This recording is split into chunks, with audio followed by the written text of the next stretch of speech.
Hello everyone, আসসালামু আলাইকুম। আজকের ভিডিওতে আপনারা দেখতে পাবেন আমরা যে 10 ইঞ্চি সিটগুলো লাগাইতেছি কিভাবে।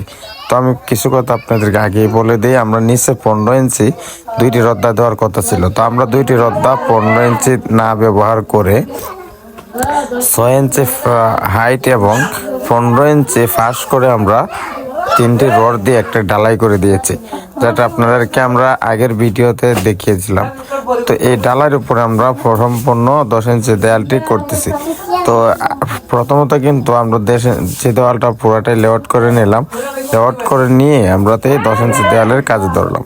তো আসলে মধ্যে জায়গাটা এখনো লেআউট করা হয় নাই, বা আরো এক পাশ লেআউট করার বাকি রয়ে গেছে। শুধু লেআউটের কাজ আমরা শুরু করতেছি। তো এক বেলে ইটগুলা কিভাবে দিলে ভালো হয় আমি আপনাদেরকে একবার জিজ্ঞেস করছিলাম, বা আপনারা কেউ কমেন্ট বক্সে বলেন নাই। এখন আপনাদের কাছে আমাদের রিকোয়েস্ট থাকবে, আপনারা একটু কমেন্ট বক্সে জানাবেন যে ইটগুলা কি এক বাইলে দিলে সুবিধা হবে না কি বহু বাইলে দিলে সুবিধা হবে।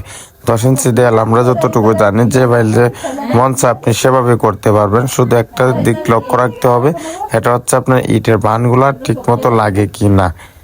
আপনার ইটের বান যদি ঠিক মতো লাগে তাহলে আপনি যে কোনো বাইলে ইট ব্যবহার করতে পারেন। এই বিষয়গুলো সবাই মাথায় রাখবেন। আর ভিউয়ার, যদি আমাদের ভিডিওটা ভালো লেগে থাকে তাহলে অবশ্যই আমাদের পেজটাকে ফলো দিয়ে রাখবেন, আর আমাদের চ্যানেলটা যদি সামনে পড়ে তাহলে অবশ্যই সাবস্ক্রাইব করে দিবেন। আশা করি এই ভিডিও দেখলে আপনাদের কিছু মতামতগুলো আমরা জানতে পারবো, কিংবা আপনারাও যদি যারা না বোঝেন এই বিষয়ে কোনো জানার ইচ্ছা থাকলে আমাদেরকে কমেন্ট করতে পারেন। আমরা অবশ্যই আপনাদের কমেন্টের রিপ্লাইগুলো দেব। তো এখানে আমরা যে ইটগুলা এনে ঢুকাইছি, আপনি দেখেন প্রায় অনেকগুলা ইট কিন্তু আমরা এনে ঢুকাইছি। তো আমি আপনাদেরকে আরেকটা কথা ক্লিয়ার করে দিই, এই কাজটা কিন্তু মাত্র 3টি বেডরুম দিয়ে হবে। কোনো প্রকার বারিন্দা এবং অন্য কোনো পজিশনের ডালাই নাই। শুধু 7 ফুটের লিংটনের সম্পূর্ণ ডালাই হবে এবং 3টি দরজা, 6টি জানালা হবে। আচ্ছা, সমস্যা নাই, 2 বস্তা দিয়ে দেখছো, ব্যাপার না।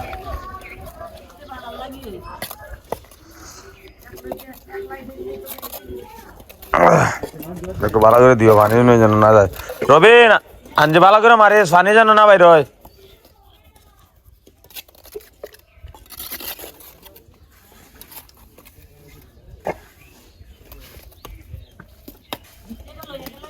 ইয়াল আমার জি কিদাই দাও। হ্যাঁ, টেম্পার বলতে এত ইঞ্জিনিয়ারিং করো না, এত ইঞ্জিনিয়ারিং করো না।